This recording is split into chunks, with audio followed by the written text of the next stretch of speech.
The Great Gatsby by F. Scott Fitzgerald. This book has entered the U.S. public domain on January 1st, 2021. Once again to Zelda. Then wear the gold hat if that will move her. If you can bounce high, bounce for her too till she cry. Lover, gold-hatted, high-bouncing lover, I must have you. Thomas Park d'Invilliers. 1. In my younger and more vulnerable years, my father gave me some advice that I've been turning over in my mind ever since. Whenever you feel like criticizing anyone, he told me, just remember that all the people in this world haven't had the advantages that you've had. He didn't say any more, but we've always been unusually communicative in a reserved way, and I understood that he meant a great deal more than that. In consequence, I'm inclined to reserve all judgments, a habit that has opened up many curious natures to me and also made me the victim of not a few veteran bores. The abnormal mind is quick to detect and attach itself to this quality when it appears in a normal person, and so it came about that in college I was unjustly accused of being a politician, because I was privy to the secret griefs of wild, unknown men. Most of the confidences were unsought. Frequently I have feigned sleep, preoccupation, or a hostile levity, when I realized by some unmistakable sign that an intimate revelation was quivering on the horizon. For the intimate revelations of young men, or at least the terms in which they express them, are usually plagiaristic and marred by obvious suppressions. Reserving judgments is a matter of infinite hope. I am still a little afraid of missing something if I forget that, as my father snobbishly suggested and I snobbishly repeat, a sense of the fundamental decencies is parcelled out unequally at birth. And, after boasting this way of my tolerance, I come to the admission that it has a limit. Conduct may be founded on the hard rock or the wet marshes, but after a certain point, I don't care what it's founded on. When I came back from the East last autumn, I felt that I wanted the world to be in uniform and at a sort of moral attention forever. I wanted no more riotous excursions with privileged glimpses into the human heart. Only Gatsby, the man who gives his name to this book, was exempt from my reaction. Gatsby, who represented everything for which I have an unaffected scorn. If personality is an unbroken series of successful gestures, then there was something gorgeous about him, some heightened sensitivity to the promises of life, as if he were related to one of those intricate machines that register earthquakes 10,000 miles away. This responsiveness had nothing to do with that flabby impressionability which is dignified under the name of the creative temperament. It was an extraordinary gift for hope, a romantic readiness such as I have never found in any other person, and which it is not likely I shall ever find again. No, Gatsby turned out all right at the end. It is what preyed on Gatsby, what foul dust floated in the wake of his dreams, that temporarily closed out my interest in the abortive sorrows and short-winded elations of men.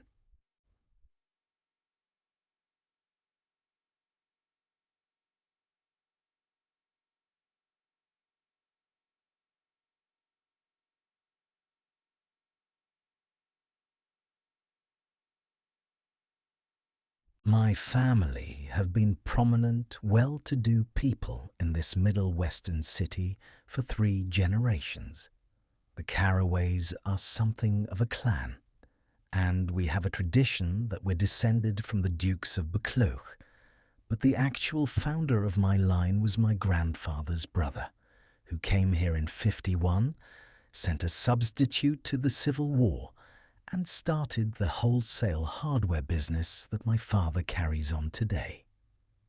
I never saw this great uncle, but I'm supposed to look like him, with special reference to the rather hard-boiled painting that hangs in Father's office. I graduated from New Haven in 1915, just a quarter of a century after my father, and a little later I participated in that delayed Teutonic migration known as the Great War.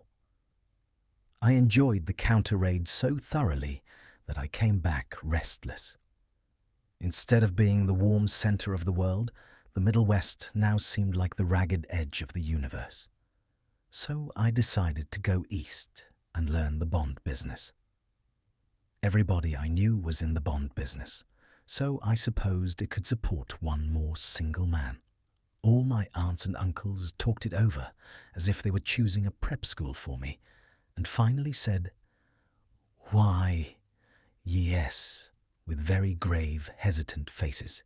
Father agreed to finance me for a year, and after various delays, I came east, permanently I thought, in the spring of 22. The practical thing was to find rooms in the city, but it was a warm season, and I had just left a country of wide lawns and friendly trees. So when a young man at the office suggested that we take a house together in a commuting town, it sounded like a great idea. He found the house, a weather-beaten cardboard bungalow at $80 a month. But at the last minute, the firm ordered him to Washington, and I went out to the country alone. I had a dog, at least I had him for a few days until he ran away, and an old Dodge and a Finnish woman who made my bed and cooked breakfast and muttered Finnish wisdom to herself over the electric stove. It was lonely for a day or so, until one morning some man, more recently arrived than I, stopped me on the road. "How do you get to West Egg Village?" he asked helplessly. I told him, and as I walked on, I was lonely no longer. I was a guide, a pathfinder, an original settler. He had casually conferred on me the freedom of the neighborhood. And so, with the sunshine and the great bursts of leaves growing on the trees, just as things grow in fast movies, I had that familiar conviction that life was beginning over again with the summer. There was so much to read, for one thing, and so much fine health to be pulled down out of the young breath-giving air.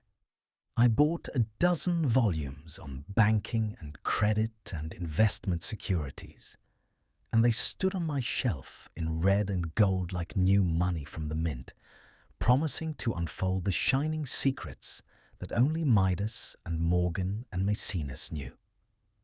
And I had the high intention of reading many other books besides. I was rather literary in college. One year I wrote a series of very solemn and obvious editorials for the Yale News. And now I was going to bring back all such things into my life and become again that most limited of all specialists, the well-rounded man. This isn't just an epigram. Life is much more successfully looked at from a single window after all. It was a matter of chance that I should have rented a house in one of the strangest communities in North America. It was on that slender, riotous island which extends itself due east of New York, and where there are, among other natural curiosities, two unusual formations of land. 20 miles from the city, a pair of enormous eggs, identical in contour and separated only by a courtesy bay, jut out into the most domesticated body of saltwater in the Western Hemisphere, the great wet barnyard of Long Island Sound. They are not perfect ovals, like the egg in the Columbus story, They are both crushed flat at the contact end, but their physical resemblance must be a source of perpetual wonder to the gulls that fly overhead. To the wingless, a more interesting phenomenon is their dissimilarity in every particular except shape and size. I lived at West Egg, the less fashionable of the two, though this is a most superficial tag to express the bizarre and not a little sinister contrast between them. My house was at the very tip of the egg, only 50 yards from the Sound, and squeezed between two huge places that rented for 12 or 15,000 a season. The one on my right was a colossal affair by any standard. It was a factual imitation of some Hôtel de Ville in Normandy, with a tower on one side, spanking new under a thin beard of raw ivy, and a marble swimming pool, and more than 40 acres of lawn and garden. It was Gatsby's mansion. Or rather, as I didn't know Mr. Gatsby, it was a mansion inhabited by a gentleman of that name. My own house was an eyesore, but it was a small eyesore, and it had been overlooked, so I had a view of the water, a partial view of my neighbour's lawn, and the consoling proximity of millionaires, all for $80 a month. Across the Courtesy Bay, the white palaces of fashionable East Egg glittered along the water, and the history of the summer really begins on the evening I drove over there to have dinner with the Tom Buchanans. Daisy was my second cousin once removed, and I'd known Tom in college. And just after the war, I spent 2 days with them in Chicago. Her husband, among various physical accomplishments, had been one of the most powerful ends that ever played football at New Haven. A national figure in a way, one of those men who reach such an acute limited excellence at 21 that everything afterwards savours of anticlimax. His family were enormously wealthy. Even in college, his freedom with money was a matter for reproach. But now he'd left Chicago and come east in a fashion that rather took your breath away. For instance, he'd brought down a string of polo ponies from Lake Forest. It was hard to realize that a man in my own generation was wealthy enough to do that. Why they came east, I don't know. They had spent a year in France for no particular reason, and then drifted here and there unrestfully wherever people played polo and were rich together. This was a permanent move, said Daisy over the telephone, but I didn't believe it. I had no sight into Daisy's heart, but I felt that Tom would drift on, forever seeking, a little wistfully, for the dramatic turbulence of some irrecoverable football game. And so it happened that on a warm, windy evening, I drove over to East Egg to see 2 old friends whom I scarcely knew at all. Their house was even more elaborate than I expected, a cheerful red and white Georgian colonial mansion overlooking the bay. The lawn started at the beach and ran towards the front door for a quarter of a mile, jumping over sundials and brick walks and burning gardens. Finally, when it reached the house, drifting up the side in bright vines, as though from the momentum of its run. The front was broken by a line of French windows, glowing now with reflected gold and wide open to the warm, windy afternoon. And Tom Buchanan, in riding clothes, was standing with his legs apart on the front porch. He had changed since his New Haven years. Now he was a sturdy, straw-haired man of 30, with a rather hard mouth and a supercilious manner. 2 shining, arrogant eyes had established dominance over his face and gave him the appearance of always leaning aggressively forward. Not even the effeminate swank of his riding clothes